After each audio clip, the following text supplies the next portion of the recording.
Guys, good morning. Ayan, naglalaga ako ng tanglad. Papainom ko kay Ate Linda. Nagkasakit kasi guys si Ate Linda. Si Ate Linda. Hi muna Ate Linda. Buti nga medyo okay na siya ngayon kasi 4 days siya na hindi okay.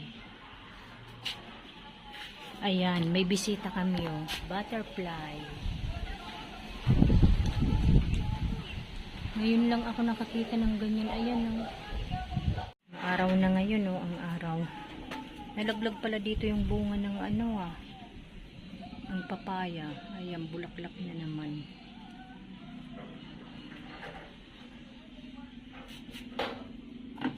Yung mo Ate Linda, ang ganda na oh. Mataba, pera usog. Aloe vera. Ayan, kumukulo na pala. Pero papakuluin ko pang maigi Ate Linda. Ang sakit pala ni Ate Linda guys, diabetes. Ang taas ng sugar. Ngayon medyo okay ka na kaya inom lang ng tubig ng inom. Kasi nagpa-check up kami. Dapat a-admit ka Buti na lang talaga hindi tayo natuloy. Ayan, dito muna tayo Ate Linda para mahangin.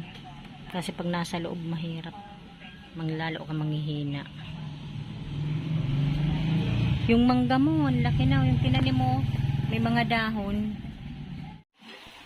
Ang bango. Patayin na natin.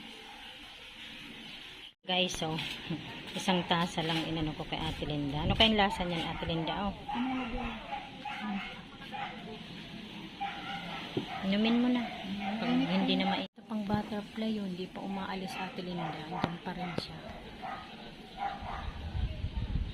Ayan, naglaba pala ako yung kahapon yan.